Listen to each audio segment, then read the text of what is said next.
Ok, super. Écoutez, Edouard, merci d'être là aujourd'hui. On va faire une petite interview. Donc, est-ce que tu peux en quelques mots te présenter, ton âge, ta fonction, ce que tu fais, depuis combien de temps tu le fais et dans quel environnement tu gravites et voilà, en gros. Ok, bah écoute, je vais essayer d'être synthétique, mais donc Édouard Boulanger, j'ai 42 ans, bientôt 43.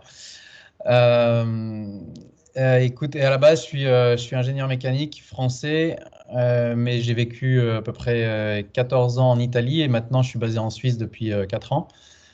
Et donc, principalement en termes d'activité professionnelle, je suis à la fois chef de projet dans l'industrie, dans différents types d'industries. Je le fais toujours de manière indépendante parce qu'à côté de ça, ça fait 15 ans que je suis aussi dans le monde du rallye raid avec différentes casquettes, essentiellement côté moto pendant longtemps. Et puis maintenant, ça fait 2 ans que je suis copilote professionnel de Stéphane Peter Hansel et on était d'abord ensemble chez Mini. On a gagné le Dakar 2021 ensemble et ça nous a crédibilisé pour aller avec le nouveau team, nouveau projet Audi. Et donc depuis l'année dernière, donc depuis mars 2021, on est dans le team Audi Sport pour le développement d'un projet totalement innovant dans le rallye raid. Donc c'est une voiture électrique qui par contre, vu les distances qu'on a à couvrir, a aussi un moteur thermique pour recharger la batterie. Mais grosso modo, voilà, on est dans le programme Audi Rally Raid. Et donc c'est un côté voilà, athlète de haut niveau, même si c'est pas une performance sportive comme beaucoup l'entendraient, c'est quand même assez particulier. Et enfin, pour terminer la présentation, j'ai un côté amateur Ironman. J'aime beaucoup ça comme style d'entraînement, comme mode de vie. Et à tel point que j'ai aussi passé les certifications pour être coach. Et je donne des conseils, j'entraîne quelques athlètes amateurs là justement sur les Ironman, au-delà de les pratiquer moi-même. Ok, donc grosse activité, ce qui nous concerne et ce pourquoi on a un peu travaillé ensemble. Effectivement, le rallye raid d'un côté et le triathlon pour la partie sport. Bah, disons que c'est moi clairement ce qui m'intéresse enfin je suis vraiment assez focalisé sur la performance humaine à tous les niveaux et donc quand j'ai entendu parler de toi et de tes performances motrices ça m'a attiré. Justement, en fait, c'était quoi en gros, quelle était toi la démarche, quelle était la problématique et en gros, en combien de temps tu as pu répondre à tes attentes par rapport à justement aux preuves motrices? Bah écoute moi les perfs motrices j'en ai pas entendu parler avant que ce soit toi qui m'en parle donc c'était clairement une nouveauté donc il y a clairement eu de la curiosité de mon côté en me disant tiens c'est quoi ce truc-là c'est intéressant de creuser. Enfin, d'une manière générale, c'est vrai que je suis attiré par tout ce qui est nouveau, en tout cas apprendre, voilà, voir si je peux tirer quelque chose de bénéfique pour mes activités perso et pro. Donc la démarche, c'était simplement ça, c'était découvrir un nouveau monde et puis voir comment je pouvais l'appliquer dans mes activités personnelles. Et ouais, clairement, très vite, j'ai vu le champ d'application possible aussi bien dans le rallye raid que pour le triathlon. Alors, c'est forcément plus actif dans les pratiques du triathlon que dans le rallye raid, mais même dans le rallye raid, ça m'a aidé à cerner, à mettre des mots sur des capacités, sur des problématiques, et donc à les cerner un petit peu mieux et forcément à réagir de manière un peu plus précise quand je me trouvais dans des situations justement qui peuvent nous mettre en difficulté en rallye raid. Donc, on parle essentiellement se prendre beaucoup de chocs, y compris à la tête. On parle de la chaleur, de la déshydratation, de perte de concentration. Et donc tout ça, c'est des éléments qui sont un petit peu délicats, qui peuvent amener à faire des erreurs. Et justement, le fait de se découvrir un petit peu mieux, de mettre des mots, de mettre des comportements, de mettre des attitudes, ça aide bah, justement quand tu te rends compte que tu es en difficulté à te mettre juste dans ta zone de confort, si on peut appeler ça comme ça. Mais, euh, mais voilà, donc au départ, c'était de la curiosité, puis après, c'était justement de l'application sur mes activités spécifiques, quoi. Et qu'est-ce qui a fait que tu as décidé de t'engager dans cette démarche avec moi? Bah, comme je te disais, enfin, clairement, c'est déjà le contact humain. Pour moi, c'est essentiel. Même si quelqu'un d'autre avait eu le même discours que toi, mais j'avais pas eu le feeling avec la personne, j'y serais pas allé.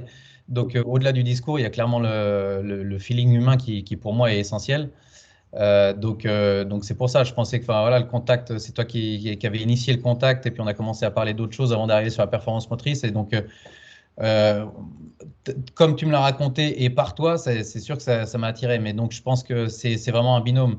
Au-delà des connaissances, c'est qui le raconte et qui l'applique qui est important. Donc, pour moi, c'était essentiel, et je pense que ça l'est aussi pour les autres. Parce que voilà, au final, c'est de l'interprétation humaine, c'est la manière dont tu apportes les connaissances et comment tu les expliques. Donc voilà, c'est ça qui, personnellement, moi j'ai accroché par le concept, mais aussi par qui j'avais en face de moi. Ouais. La qualité relationnelle, quoi. C'est ça. Absolument, absolument. Et alors, des Bon. fois, on découvre des choses qu'on n'a pas forcément envie de découvrir quand on commence à travailler sur soi. Est-ce qu'il y a des choses auxquelles tu as dû faire face par cette approche qui t'ont étonné ou qui t'ont... Ouais, euh, les choses qui m'ont étonné, c'est la facilité avec laquelle tu as mappé ma personnalité, grosso modo. Même si moi, je pense me connaître pas trop mal. Donc, j'avais une idée de qui j'étais, mais de voir qu'en l'espace d'une demi-heure, tu avais compris 90% de ma personnalité, c'était un petit peu choquant, mais positivement, hein, bien sûr. Euh, et puis après, en tout cas, pour ce que j'en ai vécu, il n'y a pas de côté négatif. Il n'y a pas eu de choses qui me sont apparues problématiques ou qui me sont dit merde, ça, j'avais pas du tout cerné. Enfin voilà, quelque part, c'était rassurant que je sois entre parenthèses transparent, parce que c'est effectivement ma manière d'être. ouais, ouais. Donc c'était quand même assez surprenant que quelqu'un qui au final, parce que quand on s'est vu, quand tu me l'as fait, on s'était jamais rencontré physiquement avant. On s'était juste parlé au téléphone, quelques visios comme ça, mais donc c'était quand même assez surprenant que tu mappes aussi facilement tout ça. Et donc, En fait, je me dis, bon, c'est pas du hasard, quoi. ouais, C'est des études et du travail derrière, quoi. et puis surtout, on verra un peu plus loin, mais c'est par des tests purement physiques, quoi. Absolument, ouais. Ouais, ouais. C'est ça qui Hein, est- c'est ça c'est qui est pas assez surprenant. Ouais, ouais. Bah justement, qu'est-ce que tu as appris en gros de toi, ou qu'est-ce que tu as confirmé de toi, ou est-ce que tu as Bah, peut-être tout ce Samy, qui est des mots sur des choses que tu sentais ou que tu vivais simplement, mais sur lesquelles tu n'avais pas collé quelque chose de plus Ouais, précis? effectivement, j'avais des feelings par rapport à la posture. Par contre, toi, tu m'as aidé justement à définir la posture de force et celle de repos, en gros. Et donc ça, même si moi j'en avais le feeling, c'était bien d'avoir les confirmations, parce que du coup, c'est beaucoup plus réactif de mon côté quand j'ai besoin justement de me mettre en repos ou à l'inverse, en position de force. C'est pas une question je me sens plus ou moins comme ça, c'est bam, c'est direct, t'es axé. Donc là-dessus, je trouvais ça vraiment assez surprenant et efficace. Et puis le fait qu'on ait pu le mettre en application ensemble, qu'on ait pu le vérifier ensemble, puis même je continue régulièrement à explorer un peu de ce côté-là. C'est ça qui était vraiment génial, quoi. C'est grosso modo mettre des attitudes en face de feeling, et je trouve ça assez surprenant, Ah ouais. efficace. Surtout sur un profil qui aime bien comprendre et qui aime bien, c'est Ça, c'est sûr. d'autant plus. Non, c'est clair que moi, personnellement, je suis attiré par apprendre et par comprendre, tu as raison. Et donc c'était essentiel pour moi. Enfin, je veux dire, c'est pas pour être critique, hein, mais je suis pas quelqu'un qui applique les choses si j'en suis pas convaincu. Donc avant d'y aller, il fallait quand même que je sois convaincu. Et c'était assez rapide, en fait. Ouais. C'était assez rapide parce qu'évident. Donc c'était une fois encore là, c'était pas du feeling, c'était des faits. Donc enfin, simplement quelques tests physiques comme ça ont montré que bah, voilà, t'as tout de suite vu qui j'étais et comment je réagissais. Donc à partir de là, tu vois, les doutes, si je pouvais en avoir en arrivant de voir, ils ont été élevés en quelques minutes, quoi, en quelques dizaines de minutes maximum. Donc forcément, après, tu comprends que bah, tu construis la confiance, et puis tu te dis, bah, merde, s'il a compris en si peu de temps qui j'étais, il n'y a pas de raison qu'il se gourre sur comment appliquer mes zones de force, quoi. Donc, Et- la recherche d'optimisation justement de la perf, Branco, quoi. ouais, ouais, beaucoup. Et j'étais surpris par le peu de temps que ça demande, et par l'efficacité qu'il y a derrière, en fait. C'est ça. Donc, Justement, comment ça se passe? Est-ce que tu peux décrire un peu le déroulé? globalement, pas en détail, mais globalement, les phases, comment se passe le test, comment toi, de quoi tu as eu besoin pour intégrer les informations, et puis comment tu l'as mis en phase avec l'activité, que ce soit en rallye raid ou en triathlon. Bah, donc les tests, c'est assez rapide. C'était donc en statique dans ton cabinet, donc on n'a pas besoin d'infrastructures incroyables, juste une salle et puis toi, quoi, en gros. Euh, donc j'ai pas regardé le temps, mais je pense que tu as mis quelque chose comme une demi-heure, 45 minutes à faire les tests nécessaires, qui étaient voilà, grosso modo des tests d'équilibre, des tests même un petit peu plus mentaux, dans le sens où tu me demandais d'exprimer des mots ou des couleurs ou des choses comme ça qui pouvaient me mettre en difficulté ou pas. Et grosso modo, tu es sorti de là. Après, tu m'as identifié effectivement ma posture de force et on a été l'appliquer ensemble dans une petite session de running. Et à la suite de laquelle, donc forcément, le running, c'est directement lié à mes activités de triathlète. Donc là, forcément, c'est une posture que j'ai très facilement pu répliquer à la maison. Et à l'inverse, j'ai essayé de faire aussi la même chose quand je suis sur le vélo. C'est beaucoup plus facile de le faire quand je suis à la maison sur un home trainer pour ensuite l'appliquer sur la route parce que forcément, c'est pas tout à fait les mêmes choses. D'autant plus que sur les vélos de triathlon, on n'a pas encore la même position que sur un vélo de route. Donc les questions de posture, ça s'ajuste et tout. Et puis après, dans le rallye raid, ça s'est appliqué justement par ma position dans le siège parce qu'on est sanglé, on a très très peu de liberté. Mais on a quand même une position où on peut légèrement se décaler sur un côté si on a un côté favorable par rapport à l'autre, ou alors appuyer plus ou moins sur un pied, sur l'avant, sur l'arrière du pied, quand on est dans les cale-pieds. On peut ajuster un petit peu la vision aussi, qu'elle soit plus périphérique, plus centrale, les focaliser sur des points de couleur si on sait que c'est des points de force. Donc c'est un petit peu comme ça que ça s'est traduit dans la réalité. Et après, c'est des choses sur lesquelles je continue à jouer, à essayer d'affiner, ne serait-ce que par rapport à la vision. Mais on développe, on passe vraiment beaucoup de temps à trouver les bonnes lunettes parce qu'on a pas mal de problématiques ensemble. Justement, toute cette question de vision centrale ou périphérique, c'est question de contraste, de luminosité qui arrive dans l'habitacle qui sont très variables d'une seconde à l'autre en fonction de, par exemple, quand on est dans les dunes, quand tu descends vers la dune, c'est plutôt peu de luminosité. Quand tu la montes, tu peux être face au soleil. Tout ça, c'est des situations qui sont très changeantes et très rapidement. Donc c'est vrai que c'est bien de connaître un petit peu justement ces zones de force et puis se dire comment réagir quand je suis dans la merde. Enfin, grosso modo, moi, c'est ça que je suis venu chercher, c'est être plus réactif dans les situations difficiles. Parce que évidemment, quand tout va bien, voilà, on essaye de surfer sur le momentum et puis après, là où je l'applique encore plus naturellement, c'est justement sur le triathlon, donc les Ironman, donc des efforts très longs où l'endurance est fondamentale, mais aussi, l'endurance liée au mental. Et justement, cette connaissance, je ne veux pas dire parfaite, mais aiguisée de qui on est, de comment on réagit aux situations, ça permet vraiment de choisir ses postures de repos. Parce que là, pour le coup, il faut les trouver sur un effort de 10 heures ou approximativement 10 heures. Tu peux pas pousser tout pendant 10 heures. Donc, il faut bien trouver ces moments de récupération dans l'effort. Et c'est ça qui est assez génial, je trouve. Parce que du coup, ça fait pas tout, parce qu'il y a aussi tout un travail évidemment physique, mental, nutritionnel à côté, mais comme tu dis, ça fait partie de l'optimisation de la performance et puis la petite chose qui fait que tu es en confiance quand tu es sur la ligne de départ, quoi. Ouais, c'est clair, puis savoir récupérer des moments sur une épreuve, comme tu le dis, qui dure 10 heures, au bout d'un moment, c'est pas anodin, quoi.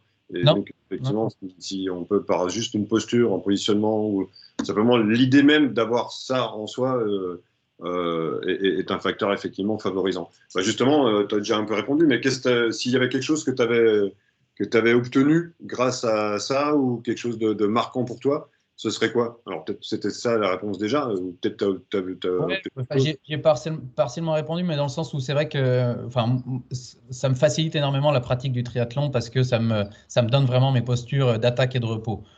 Après, donc les efforts que je fais ne sont pas des efforts violents puisque c'est des efforts longs. Donc je l'appliquerai certainement différemment sur une distance plus courte comme les distances olympiques où là, c'est plus dans le dynamisme, dans l'attaque justement. Alors que là, sur les Ironman, tu es plus dans la gestion de l'effort, dans l'endurance, dans le mental. La partie physique est un petit peu sous-dimensionnée, en tout cas dans la course. Après, dans la partie entraînement, justement, là, c'est assez intéressant parce que quand tu fais du travail spécifique de force, par exemple, même sur le home trainer, tu vas chercher ta position. Quand tu fais du travail du fractionné, tu vas chercher vraiment ta position de force et ça, c'est génial. Et pareil sur la course à pied, quand tu fais du fractionné, donc accélération, repos, bah voilà, tu ne te poses pas la question de ta posture et je veux dire que c'est assez surprenant à quel point ça marche. Et après, moi, je l'ai aussi appliqué dans le choix des chaussures. Parce que tu sais que tu as des chaussures qui te donnent plus ou moins de pronation ou de plus ou moins de dynamisme dans ta foulée. Donc c'est des choses qui, voilà, c'est une connaissance améliorée de la foulée, enfin, de la manière dont on court. Donc je trouve que c'est assez génial. Et puis après, dans le rallye raid, ce qui est euh, moi, personnellement, c'est effectivement, dans le rallye raid, c'est vrai qu'on est sanglé dans la voiture, donc c'est pas la production d'un effort physique, mais par contre, c'est l'absorption d'impact pendant des heures. Pour ceux qui connaissent pas, ça peut aller jusqu'à 10-12 heures par jour pendant 15 jours de suite pendant le Dakar. Donc là, c'est pareil, la connaissance de soi est fondamentale, sachant qu'en plus, il y a tout l'aspect nutritionnel qui est vraiment compliqué parce que tu sais jamais trop quand tu vas manger, ce que tu vas manger, ce que tu vas pouvoir digérer. Dans la voiture, c'est toujours même si on est normalement un peu blindé de ce côté-là, mais il y a toujours des moments où tu n'es pas forcément très bien, où tu as un peu le mal de mer parce que ce que tu as mangé n'est pas forcément hyper digeste et compagnie. Donc, c'est dans cette situation-là où tu es un peu tangent ou même où le parcours est vraiment défoncé, donc tu te fais vraiment secouer comme un prunier, comme on dit. Donc c'est dans ces situations-là où c'est bien justement de connaître vraiment ta zone de force pour te dire, bon maintenant ça va être dur pendant un quart d'heure, une demi-heure, je me mets dans ma petite zone puis je me relâcherai un peu plus tard. Mais donc après c'est pas une science exacte parce que voilà, on est en lecture permanente, il faut s'adapter, mais en tout cas c'est quelque chose qui te met en confiance mentalement et puis voilà, qui t'aide. Enfin, moi, clairement, ça m'aide à rester concentré parce qu'une fois encore, je me dis, quand ça tape, ok, je sais comment me mettre, quoi. Ouais, c'est une ressource supplémentaire, sachant Exact. que le corps lui-même, lui, va switcher d'une boucle à l'autre de manière complètement spontanée, automatique. Parce qu'à force de l'utiliser sur différents contextes, ça devient plus ou moins automatique. Donc, c'est comme tout. Plus on l'utilise, plus c'est naturel. C'est ça, c'est ça. Euh, Et alors, dernière petite question, maintenant, voilà, on voit ce que tu as pu obtenir. Maintenant, si tu avais des projections par rapport à l'utilisation de cette approche-là, par rapport peut-être au triathlon, par rapport à ton rôle peut-être d'entraîneur de triathlon ou en milieu de rallye raid, qu'est-ce que tu pourrais voir comme projection? écoute, enfin, déjà dans le triathlon, là où je ne l'ai pas encore vraiment appliqué, où c'est pas encore excellent, c'est sur la natation. Là, c'est encore quelque chose qu'il faut que je creuse. Donc, ça me donne un peu des perspectives d'amélioration. En plus, de base, je suis pas un excellent nageur, donc il y a du travail. C'est vrai que tu étais plutôt sur le bateau que dans l'eau à la C'est base, hein. ça, c'est ça. À la base, ouais, j'étais plutôt sur le bateau que dans l'eau. Mais c'est sûr qu'après, effectivement, c'est plus dans l'accompagnement d'athlètes, ça me donne des arguments supplémentaires, des techniques supplémentaires à explorer. Enfin, quand tu vois que tu as des gens qui commencent à être dans la performance, dans la recherche de performance, c'est quelque chose vers quoi je peux les amener. Clairement pas en le faisant moi-même, mais en tout cas en les amenant vers ces solutions-là, vers toi si c'est des gens qui sont physiquement pas trop loin, ou en tout cas eux-mêmes se documenter, voir qui dans leur environnement pourrait les aider à faire ça. Mais c'est vrai qu'en creusant, je me rends compte que enfin voilà, c'est relatif. Je veux pas dire que c'est commun, mais t'es pas non plus le seul à le faire.